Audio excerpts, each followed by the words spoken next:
Boa noite a todos e a todas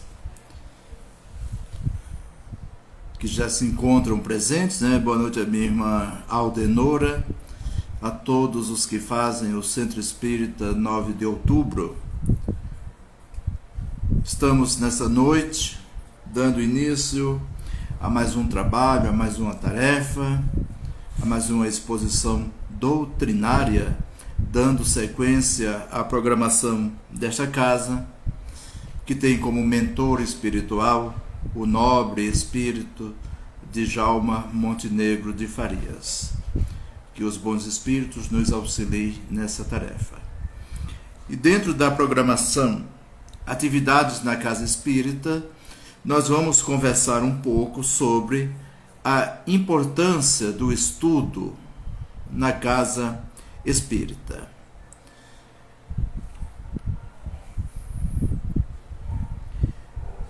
Meus queridos,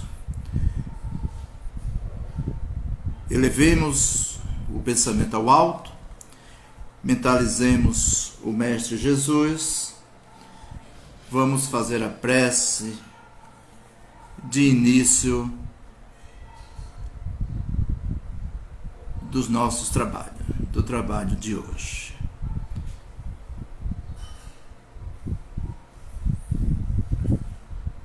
Jesus, divino e amado Mestre, te agradecemos mais uma vez a oportunidade de estarmos aqui,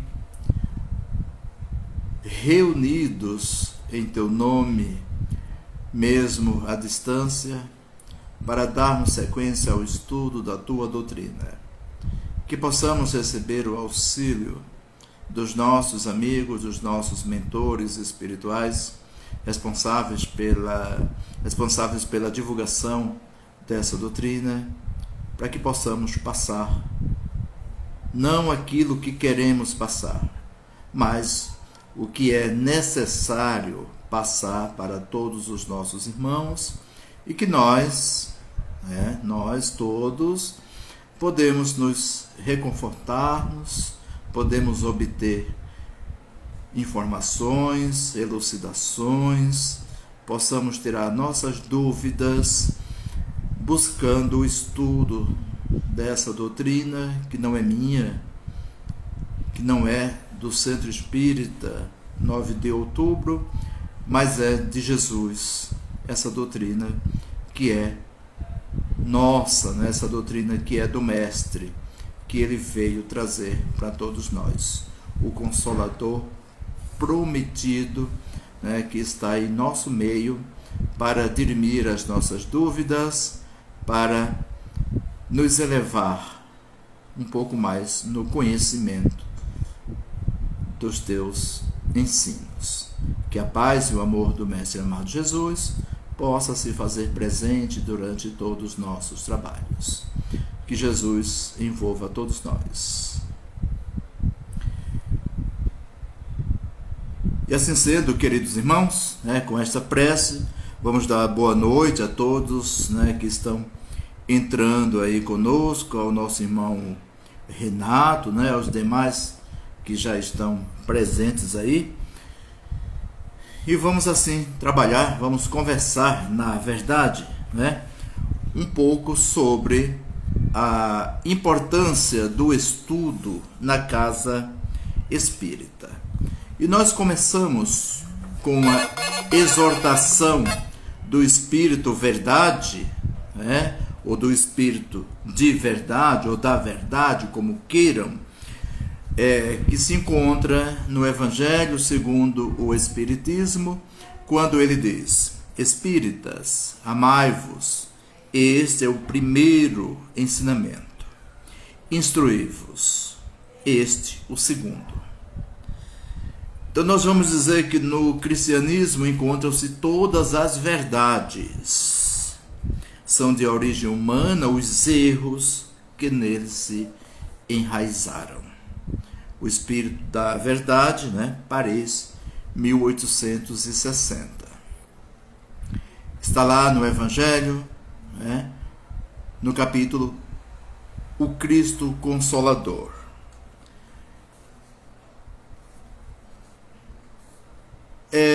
assim que nós adentramos os portões do conhecimento espírita, nós vamos ficar conhecendo, nós vamos ficar sabendo, melhor dizendo, que a doutrina espírita nada mais é do que o pagamento da promessa que Jesus nos fez de que enviaria o Espírito da Verdade, de que enviaria o Consolador para ficar conosco até a consumação dos tempos. Portanto, ele iria partir, mas não nos deixaria órfãos.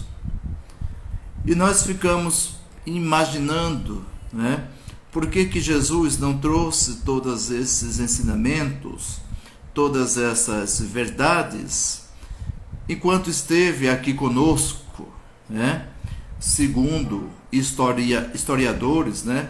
Segundo graça à própria história, ele esteve aqui conosco, né? Por volta de 33 anos e durante 3 anos trouxe a sua mensagem, trouxe o seu ensinamento. Porque naquele momento não estaríamos aptos, eu falo estaríamos porque nós somos incondicionalmente, né? Não somos necessariamente os mesmos espíritos que estivemos com Jesus há mais de 2000 anos, quando ele veio nos trazer a mensagem do amor. E por que ele não repassou todo esse conhecimento para nós naquele momento? Simples, não estávamos aptos a receber, não estávamos aptos a compreender. Como até hoje, né? Muitos de nós ainda não estamos aptos a entender, literalmente, não estamos aptos a entender o que a doutrina espírita vem nos passar, né, do ponto de vista moral, intelectual, filosófico, do ponto de vista religioso. Né? Muitos de nós ainda não estamos aptos a entender essas verdades, né? A começar por este que vos fala. Nós não somos donos da verdade, nós não conhecemos tudo, apenas procuramos estudar um pouco mais, né? Procuramos conhecer um pouco mais e passar esse pouco, né? Esse aprendizado que nós temos para outros irmãos que conhecem menos, para outros irmãos que estão chegando na casa espírita e que podem vir a compreender, que podem vir a entender tanto quanto nós, ou quem sabe até mais do que nós, né? Que hoje estamos aí na condição de passar algum aprendizado. Essa é outra promessa de Jesus, não é? Essa é outra exortação de Jesus, quando ele vem dizer que podemos fazer tudo o que ele fez e muito mais. Então, como espíritos, né, imortais, nós poderemos aprender em cada um dos degraus da reencarnação, em cada degrau da reencarnação, e no futuro estarmos aptos para compreender a mensagem espírita. Mas se nós não estávamos aptos a compreender naquele momento, né, conforme está escrito lá no Evangelho de João, capítulo 14, melhor dizendo, versículos 15 a 17, né, e ele promete, né, que vai enviar um outro Consolador. Então as palavras de Jesus não ficariam em vão, né? No momento oportuno, esse Consolador viria. E meus queridos irmãos, no século XIX, na Europa, os cafés de Paris ficaram lotados, né, para admirar fenômenos né, de mesas que giravam, né, mesas que giravam sozinhas, tá? E como as pessoas não conheciam o fenômeno, aquilo se tornou sobrenatural e lotavam-se os cafés, lotavam-se os salões de Paris, como alguém que vai ao cinema, como alguém que vai ao teatro, apenas buscar uma diversão. E esses fenômenos aguçaram a curiosidade de pessoas estudiosas da época, né, que achavam naquilo algo de engraçado, mas também achavam algo espetacular, algo fora do seu conhecimento. Existia alguma coisa a mais que eles não entendiam, que eles não podiam admitir, né, não podiam compreender, melhor dizendo, naquele momento o que estava se passando. E um estudioso, né, um grande, um profundo conhecedor do magnetismo, Hippolyte Léon Denis Rivaio, fica sabendo disso, né, através de um amigo, né, o senhor Carlotti, de que esses fenômenos estavam acontecendo, de que as mesas giravam, de que as mesas respondiam, de que as mesas chegavam a falar, né, davam respostas, né, para as perguntas que se faziam, e muitas vezes eram perguntas frívolas, perguntas banais, coisas do dia a dia, e essas mesas, né, respondiam através de um código criado, né, através de pancadas, elas respondiam a essas pessoas. E Allan Kardec, aliás, o Hippolyte, né, Hippolyte Léon Denis Rivaio, cético, né, o estudioso, um conhecedor das ciências, né, um profundo conhecedor do magnetismo, ele não acredita naquilo de pronto. E ele duvida, né, do seu colega, ele duvida do seu amigo e pronuncia as seguintes palavras: só quando me provarem, né, que uma mesa tem cérebro para pensar, né, e boca para falar, eu ficarei acreditando nesses fenômenos. Mas a insistência foi tanta, né, que o senhor Rivaio, ele resolve que vai assistir a uma das reuniões, né, que aconteciam nesse sentido, na casa de uma senhora muito conhecida na sociedade de Paris, a senhora Pleine Maison, né, e ele vai lá em uma noite acompanhado dos seus colegas, e ele percebe que naquilo que era tido como brincadeira, naquilo que era tido como diversão, havia alguma coisa a mais, e ele passa, como cientista que era, a investigar esses fenômenos.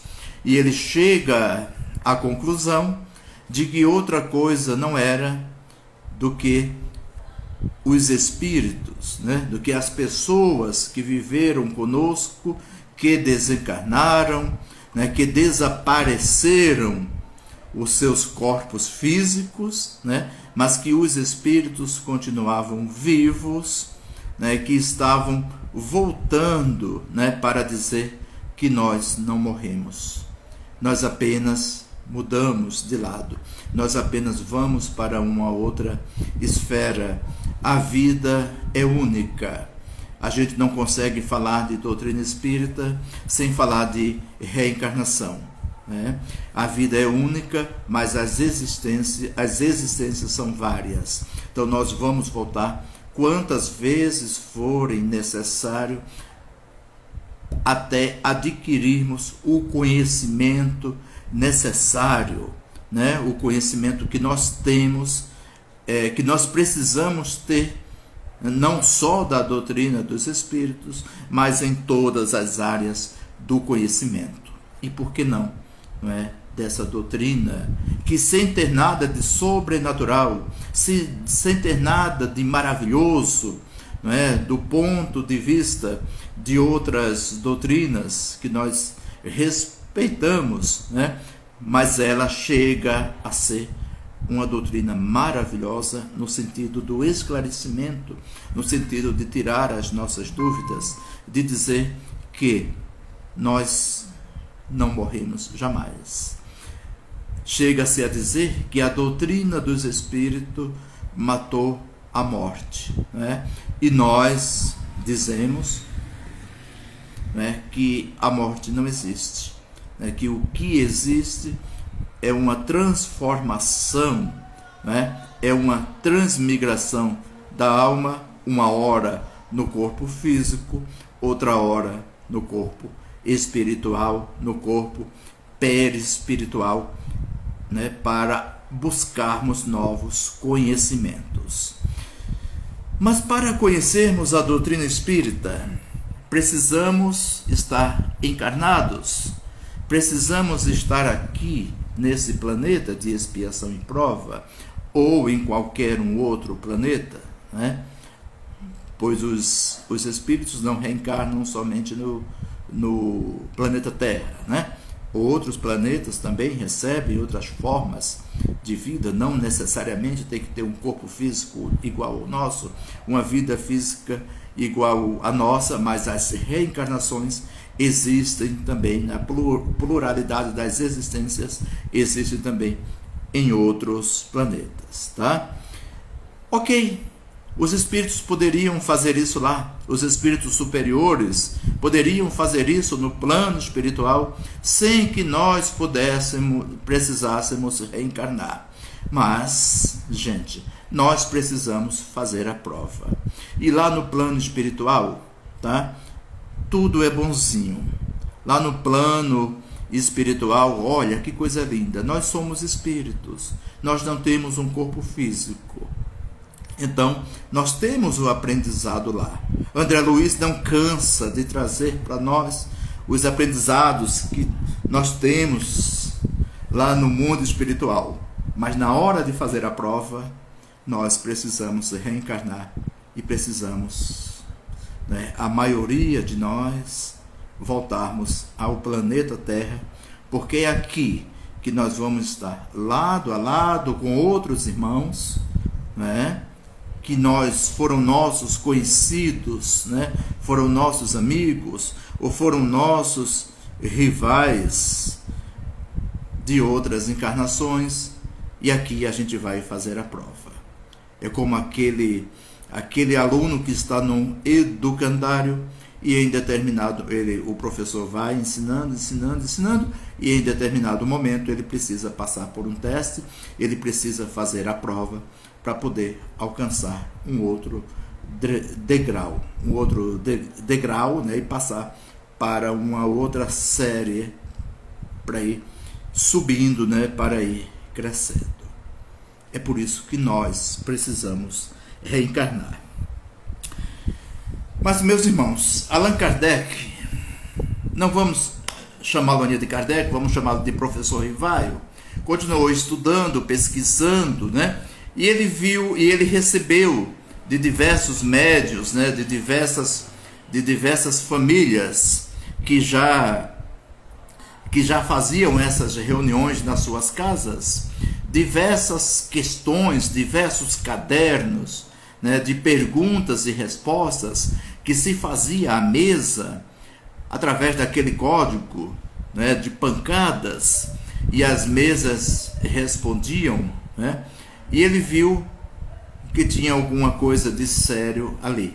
E ele percebe, né, percebendo isso, que essas pessoas que viveram na Terra, né, que somos nós, que vivemos na Terra, desencarnamos e passamos a dar as nossas comunicações, passamos a dizer: eu estou vivo, eu não morri, eu estou aqui perto de vocês, né? Ele desenvolveu um estudo sério, né, com diversos médiuns em diversas partes do mundo, e em 18 de abril de 1857, surge a primeira obra espírita, né, a primeira obra da codificação espírita, chamada, né, conhecida como o Livro dos Espíritos, tá? Que no começo, né, a primeira edição possuía apenas 501 questões, é um livro de perguntas e respostas, né? Na primeira edição apenas com 501 questões. Depois esse livro foi ampliado, revisado, e surgiu a segunda edição com 1018 questões, como consta até os dias atuais, né, em todas as edições seguintes, tá? Vamos abrir aqui um parêntese, porque se alguém estiver aí com uma edição da FEB, né, da Federação Espírita Brasileira, da tradução de Guilom Ribeiro, tá, do senhor Guilom Ribeiro, nós vamos perceber que essa tradução está marcando 1019 questões, tá? Mas nessa mesma tradução, né, no original francês, Kardec não numerou a questão 1111, né? Então, da questão 1110, ele pulou para a questão 1112, tá? Então, vai até 1019 questões. Aliás, na questão 1010, perdão, na questão 1010, né, ele não numerou a 1011, né, ele numerou a 1012. Então, tem 119 questões, portanto, falta a questão 1011 e temos apenas 1018 questões em O Livro dos Espíritos. Desculpem o equívoco, tá? Esse livro é a obra basilar,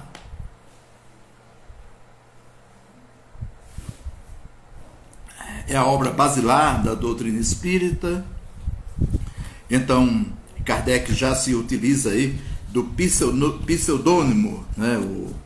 O Rivaio já se utiliza aí do pseudônimo de Allan Kardec, né? Para não ser confundido, para não ter o seu nome confundido, né, com várias obras, já que ele era um professor por excelência, com várias obras educacionais que ele já havia escrito, né, para auxiliar na educação da França. Obras estas, algumas ainda são utilizadas até hoje, né, na educação francesa, tá?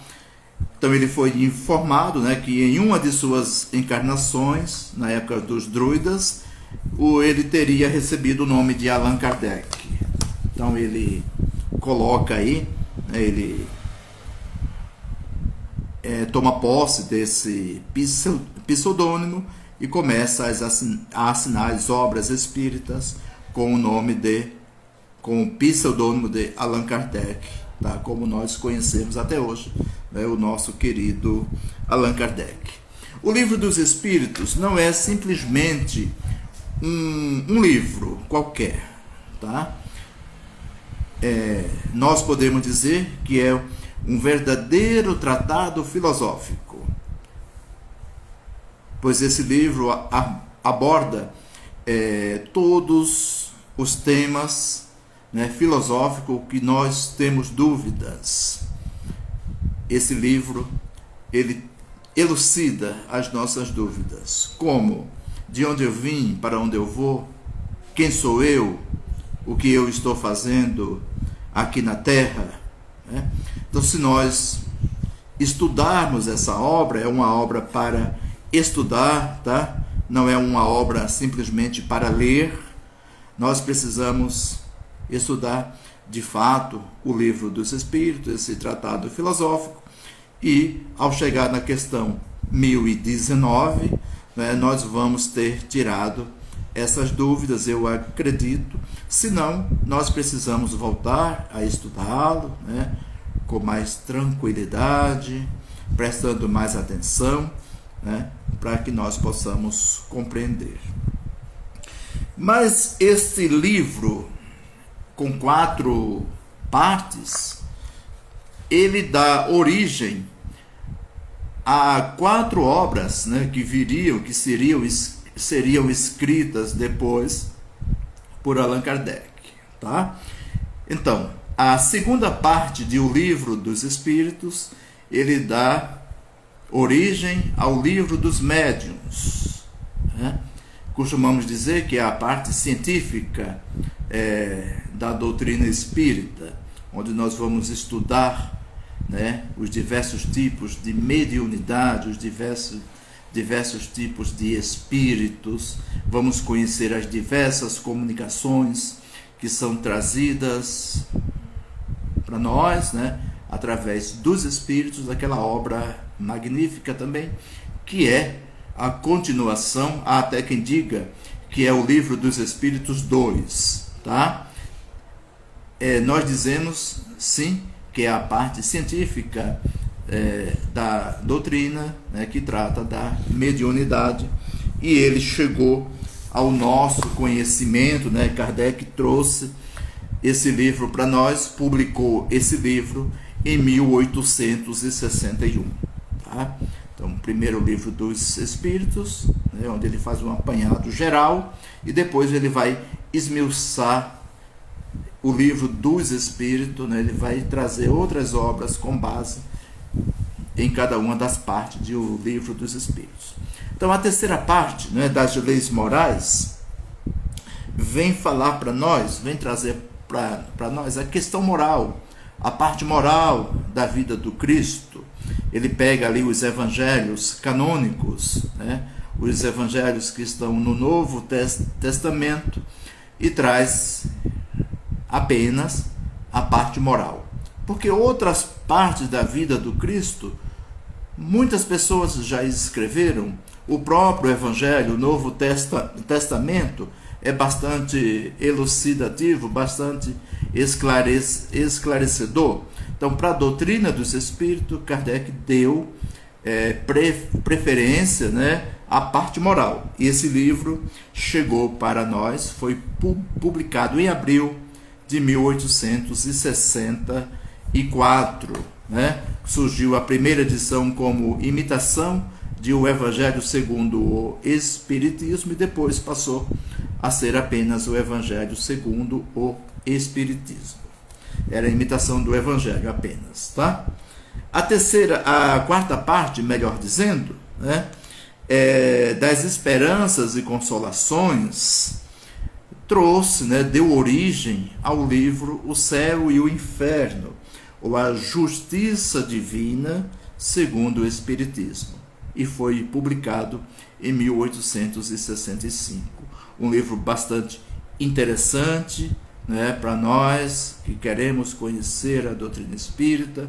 A primeira parte, ele fala, né, traz diversos temas, diversos assuntos, e na segunda parte ele vai trazer exemplos, né, ele vai trazer comunicações de espírito que partiram e vieram contar para nós como que eles estão lá do outro lado, né? Lá no mundo dos espíritos, do outro lado da vida. E ainda temos irmãos, né, claro, que não conhecem a doutrina, que fala, mas ninguém voltou de lá para nos contar. É que esse irmão, né, esses irmãos e irmãs não conhecem o livro O Céu e o Inferno. Então essa é a importância dos nossos estudos. Mas falta ainda um livro da codificação, né, pessoal? Eu não esqueci, tá? Falta ainda um livro da codificação, que seria a Gênese, ou Os Milagres e as Predições segundo o Espiritismo. Esse livro foi publicado em 1868 e teve origem da primeira parte de O Livro dos Espíritos, tá? Então, a primeira parte deu origem à Gênese, a segunda parte deu origem ao Livro dos Médiuns, a terceira parte deu origem ao Evangelho, e a quarta parte ao livro O Céu e o Inferno. A Gênese, nós dizemos também, né, que é um livro científico, é a parte científica da doutrina espírita, né? Há quem considere a Gênese um livro muito difícil, mas não é. Tá? Não é. Quando nós começamos a estudar a Gênesis, nós vemos que ele se torna fácil. Pode ser difícil para a gente estudar, para a gente ler em casa, sozinho, tá? Ele pode se tornar difícil. Mas para um estudo sistematizado, para um estudo em grupo, né, para um estudo na casa espírita, ele torna-se fácil, né, porque nós nos auxiliamos mutuamente, tirando as dúvidas um do outro, e no final a gente vê que esse livro é uma excelência, tá? Que esse livro é muito bom.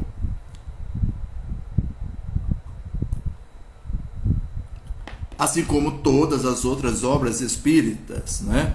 E aí nós temos o que é o espiritismo, nós temos obras póstumas, né? Nós temos viagem espírita, né? As viagens que Kardec fez, tá? Então, são obras excelentes, tá? Que não são da codificação, mas que trazem muitas informações para nós. E eu costumo dizer que para nós, né, como se formos iniciantes na doutrina espírita, é importante lermos, né, o primeiro livro nosso, que fosse o que é o Espiritismo, tá? Onde Kardec vai trazer ali numa linguagem simples, né, trazer alguns diálogos com pessoas que não acreditam, né, com céticos, com padres da época, explicando aí a doutrina dos espíritos. O estudo sistematizado da doutrina espírita, o estudo da doutrina na casa espírita, né, no centro espírita, é importante, mas todo trabalho que nós vamos fazer na casa espírita, ele precisa ter uma base, né? Nós não podemos iniciar um trabalho na casa espírita simplesmente, né, assim do nada. Não, nós vamos fazer um estudo, tá? Então vamos fazer o estudo, mas baseado em que nós vamos fazer esses estudos? E o estudo sistematizado, essa sistematização do Evangelho, essa sistematização do estudo da doutrina, não é por acaso, gente. Nós vamos pegar a Gênesis e vamos ler lá no projeto 1868, Allan Kardec nos exortando, né, a necessidade da sistematização do Espiritismo. Então ele vai dizer assim, eu vou ler textualmente para nós. Ele diz: um curso regular de Espiritismo seria professado com o fim de desenvolver os princípios da ciência e de difundir o gosto pelos estudos sérios. Considero esse curso como de natureza a exercer capital influência sobre o futuro do Espiritismo e sobre suas consequências. Allan Kardec, lá no projeto 1868, está lá no livro Obras Póstumas. Tá? Então, é um convite, né? É uma exortação para que nós pudéssemos estudar, para que nós pudéssemos iniciar o estudo sistematizado. E a Federação Espírita Brasileira, a FEB, ela toma essa exortação de Kardec, dentre outras exortações de diversos espíritos, para dar início ao estudo, ao ESD, né? Ao estudo sistematizado da doutrina espírita, com uma finalidade. Qual seria a finalidade de um estudo sistematizado da doutrina espírita? A finalidade do ESD não é formar professores, tá, pessoal? Não é formar doutores, não é formar mestres em espiritismo. Não. A finalidade é que todos nós, todos os espíritas falem a mesma língua, para que não haja diferença, né, entre a casa tal e a casa tal. Então, desde que nós somos espíritas, desde que nós estamos fazendo o estudo sistematizado, nós vamos falar a mesma língua tá? Que é a doutrina trazida por Jesus. Os erros existem, a gente viu lá o Espírito Verdade falando, sim, mas esses erros são humanos, né? O cristianismo é puro, tá? Mas quem vai estudar a doutrina dos Espíritos? Quem pode iniciar o estudo da doutrina espírita? Toda e qualquer pessoa, sem exceção, desde que esteja aberta a isso, desde que queira, né, conhecer a doutrina. Emmanuel, ele traz uma frase belíssima, né? Ele diz o seguinte: a doutrina espírita é uma fonte de água límpida e cristalina, ou límpida e cristalina. Mas não podemos pegar um jarro dessa água, colocar nas costas e fazer com que todos bebam à força. Não. Sabemos onde está a fonte. Então, se é nosso desejo, a fonte está aqui à disposição de todos. Eu acho belíssima essas colocações do Emmanuel. Eu não posso querer que todo mundo seja espírita. Eu não posso querer que todos os meus familiares, todos os meus amigos, a humanidade inteira, tornem-se espírita. Porque como seriam esses espíritas? Será que todos estão aptos a se tornarem espírita? Porque o fruto só amadurece no momento certo. Nós podemos até forçar o amadurecimento do fruto, né? Mas esse fruto vai perder o sabor, né? A gente costuma fazer isso e a gente percebe, né, que esse fruto perdeu o sabor porque ele foi forçado, né, a ficar sazonado antes do tempo, amadurecer antes do tempo.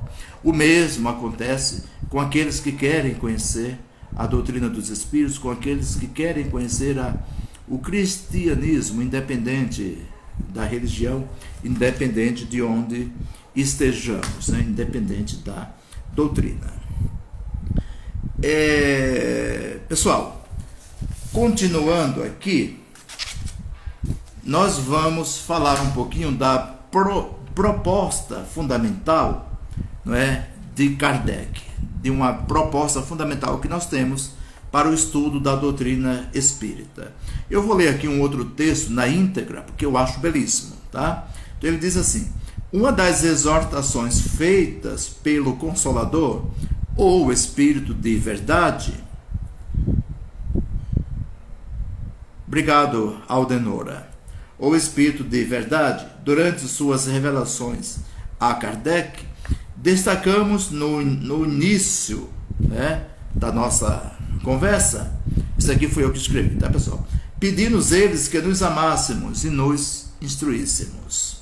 Em seguida, comenta que aquilo que Jesus ensinou é a verdade, mas que detupamos tais conceitos.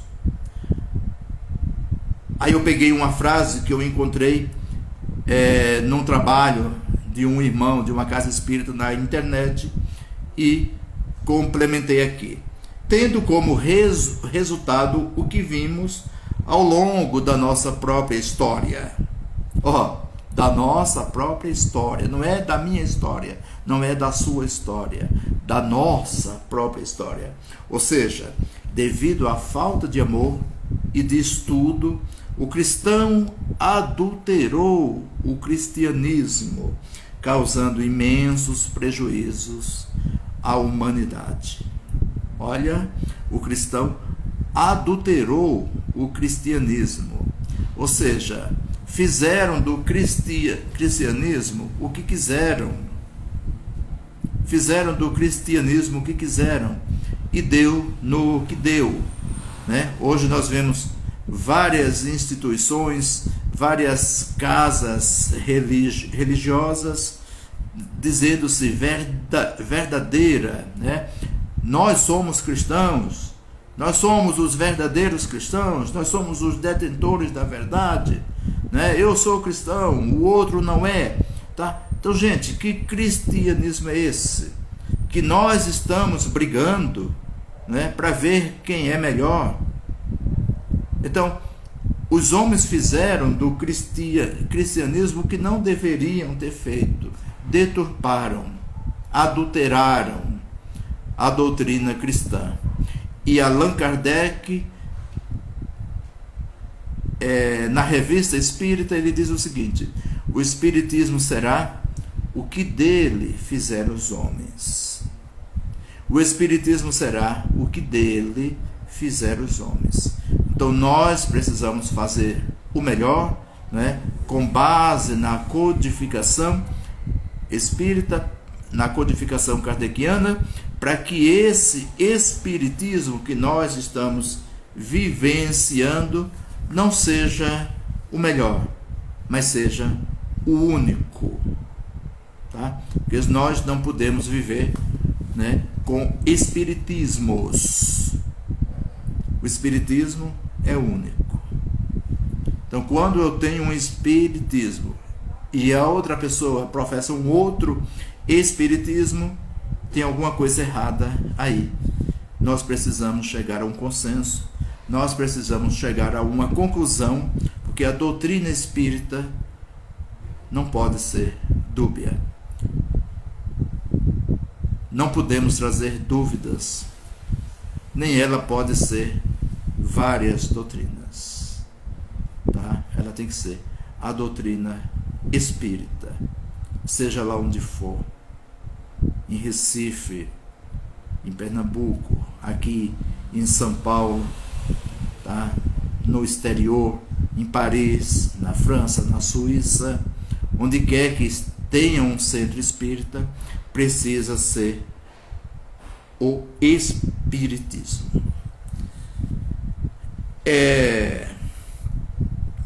Um exemplo simples para auxiliar nessa confirmação é que quando nós chegamos ao centro espírita, muitas vezes, obsidiado, nós até chegamos fazendo alguma... Exatamente, Aldenor, o espiritismo é um só. Exatamente, né? Quando nós chegamos na doutrina espírita, muitas vezes obsidiado, e nós somos confundidos com o médium, né? Uma vez que médium, todos nós o somos, uns mais, outros menos. Porém, a gente só considera, né, médium aquele que possui uma ostensividade, né? Que a gente vai chamar de médium ostensivo, com base no livro dos médiuns, tá, pessoal? E em outras obras subsidiárias, mas essas outras obras têm que estar de acordo com a codificação, tem que estar de acordo com a doutrina espírita.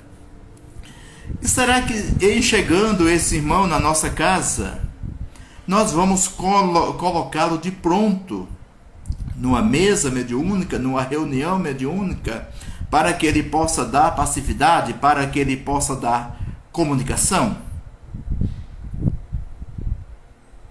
Pode ter alguma casa, né, que por falta de estudo, que por falta de conhecimento, já tenha feito isto. Hoje, eu acredito ser mais difícil, tá? Mas já pode ter acontecido isso. E com o tempo a gente vê que aquela pessoa, se tratando, tomando os passos, fazendo o tratamento espiritual, acabou a mediunidade dela.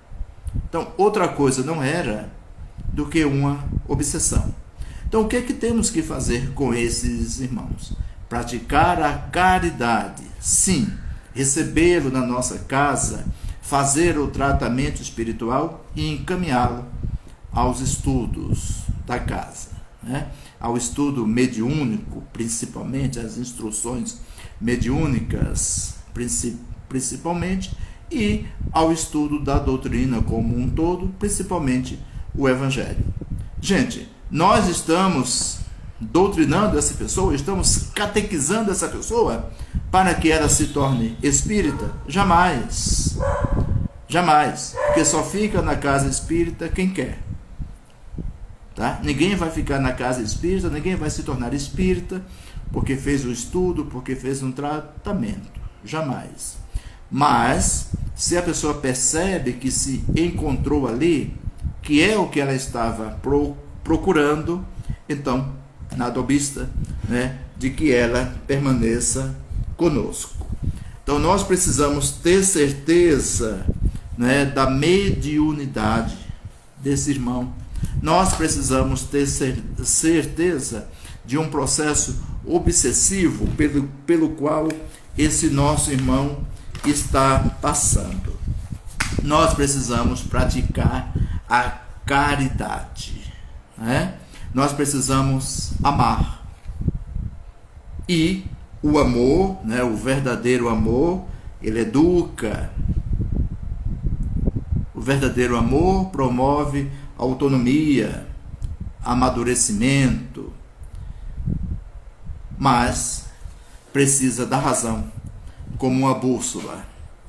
Essa razão tem que estar intrínseca, né, dentro de nós. Nós precisamos praticar a caridade.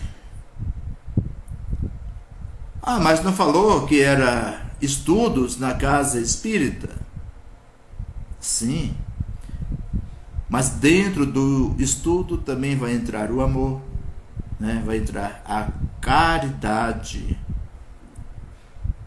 Senão, esse estudo vai valer a pena o nosso aprendizado, mas ele vai ficar rasinho, tá? Se a gente não pratica a caridade. Edielson, mas eu não tenho dinheiro. Como que eu vou praticar a caridade? Como que eu vou praticar a caridade? Oh, meus queridos irmãos, é tão fácil praticar a caridade. Não precisa nem dinheiro. Às vezes, um sorriso que você dá para o irmão é uma caridade. Você não sabe o quanto aquele irmão fica feliz com aquele sorriso que você deu para ele, que há muito ele não recebia. Ele já não sabia mais o que era isso. Então, se nós podemos fazer a caridade, tá, dando aí um recurso amoedado, ok, não tem problema. Se eu posso dar um farnel, se eu posso dar uma cesta básica, se eu posso, ok. Mas se eu não tenho um sorriso, um aperto de mão, hoje a gente não está podendo por conta da pandemia, né? Até o sorriso agora a gente não está vendo direito por causa da máscara, mas um aperto de mão, um sorriso, um bom dia, uma boa tarde, um Deus te abençoe, tudo isso é caridade. Aldenora está perguntando aqui qual a minha opinião sobre uma casa espírita fundada por irmãos que não estudam a codificação. Aldenora, eu posso te dizer que eu tenho dó, tá? Desses irmãos que não estudam a codificação e se arvoram a abrir uma casa espírita. Eles podem ter bom coração, eles podem estar praticando a caridade, mas eles precisam de conhecimento, tá? Porque se a gente não tem o conhecimento, se a gente não tem essa base, nós não vamos ter um porto seguro, tá? E sem esse porto seguro, não vamos muito longe. Então, essa é a minha opinião. Eu tenho dó, tá? Não sei por qual motivo eles não estudam a codificação, mas deveriam estudá-la, né? Então, todos nós temos esse dever de estudar a codificação espírita. Mas eu não sei ler. Acontece, né? Eu não estudo porque eu não sei ler. Mas tem as casas espíritas, né, onde nós podemos ir participar de grupos de estudo, mesmo sem saber ler, né? Tem os e-books, né, que hoje estão disponíveis na internet até de forma gratuita. A gente não lê, mas a gente pode ouvir, né, a codificação espírita, tá? Então peçamos a Deus por esses irmãos, né, para que eles compreendam e possam estudar a doutrina dos espíritos, né, para que o seu trabalho, né, seja de fato, né, plantado numa base segura. Nós precisamos de base, senão o nosso trabalho pode cair.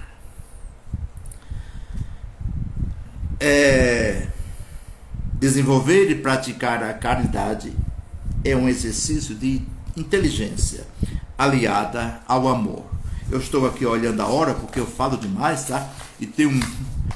E nós temos aqui ainda algumas coisas para falar.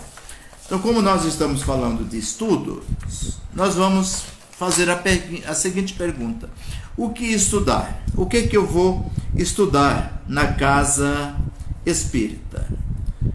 Então ele diz o seguinte: o Espírito Verdade vem falar que, em conjunto com sua equipe espiritual, Allan Kardec, deste lado da vida, organizou os conhecimentos, dando enorme contribuição com seus comentários lúcidos e pertinentes à doutrina dos espíritos, à codificação dos espíritos. Se a gente prestar atenção, o livro dos espíritos tem bastante comentários de Allan Kardec.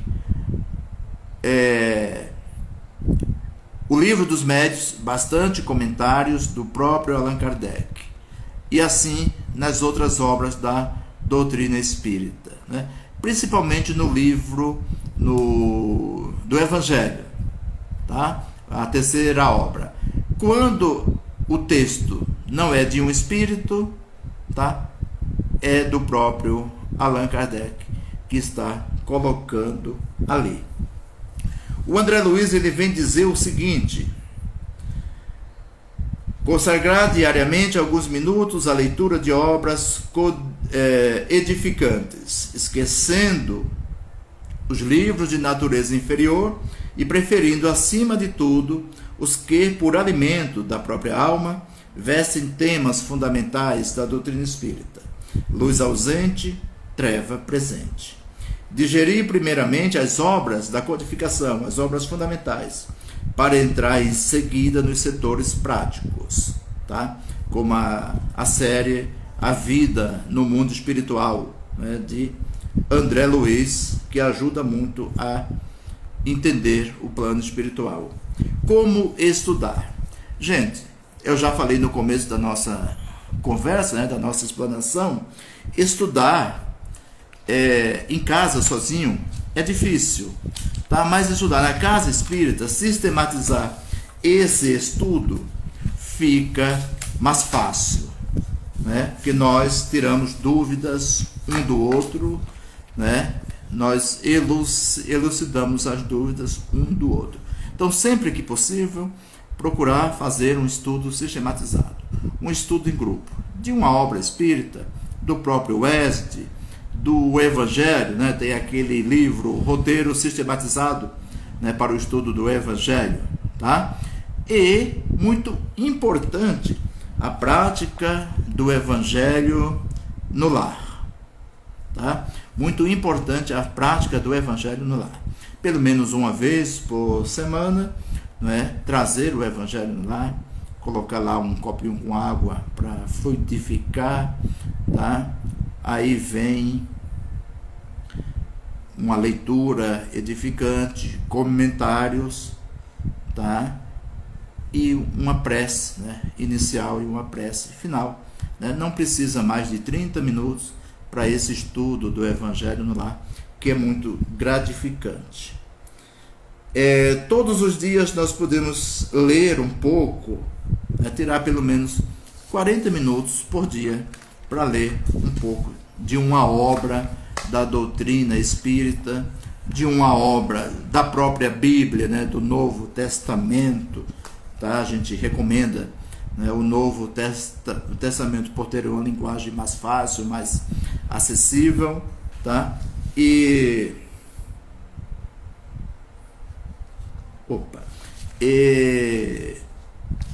sempre que possível buscar a casa espírita. Gente, estamos nos conduzindo já para o final do nosso trabalho, tá? Eu queria terminar com uma mensagem, com a leitura de uma mensagem do Espírito Joana de Ângeles, do livro Convites da Vida, tá? O título da mensagem: Convite ao Estudo. Então ela diz assim, ela começa com um versículo, né, do Evangelho, que diz o seguinte: o homem bom, do bom tesouro do seu coração, tira o bem, e o homem mau, do mau tesouro, tira o mal. Porque a sua boca fala de que está cheio o coração. Evangelho de Lucas, capítulo 6, versículo 45. Então, e ela continua: pugnadores do ceticismo diante das investigações das ciências modernas apresentam apressadas conclusões pessimistas, através das quais subestimam os informes espiritualistas com sarcasmos e azedumes. Tratadistas da negação arremetem, desesperados, contra as expressões imortalistas, apoiando-se nas filosofias do desespero, como se elas pudessem equacionar todos os enigmas da inquietação humana. Anarquistas apaixonados, face às alterações econômico-sociais, arremetem, revoltados, em fúria brutal, contra as vivas lições cristãs, como desejando tudo romper e aniquilar. Assumem atitudes aberrantes os odiernos condutores da mente e do comportamento do homem, a reivindicar, chegado o período da felicidade, que é aflição disfarçada pelos alucinógenos e gozos fugazes, em prenúncio de grande degradação em massa. Mais do que nunca, portanto, se afigura a necessidade consciente do estudo espírita como veículo de libertação da consciência e rota iluminativa na viagem da evolução.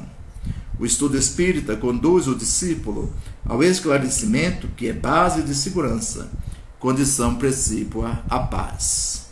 Muitos estudiosos do espiritismo, não obstante as convicções que esposam, sem a necessária maturidade ante problema de pequena monta, desertam das fileiras da fé, afirmando que novos conhecimentos os afastaram das realidades espiritistas, por se encontrarem estas ultrapassadas.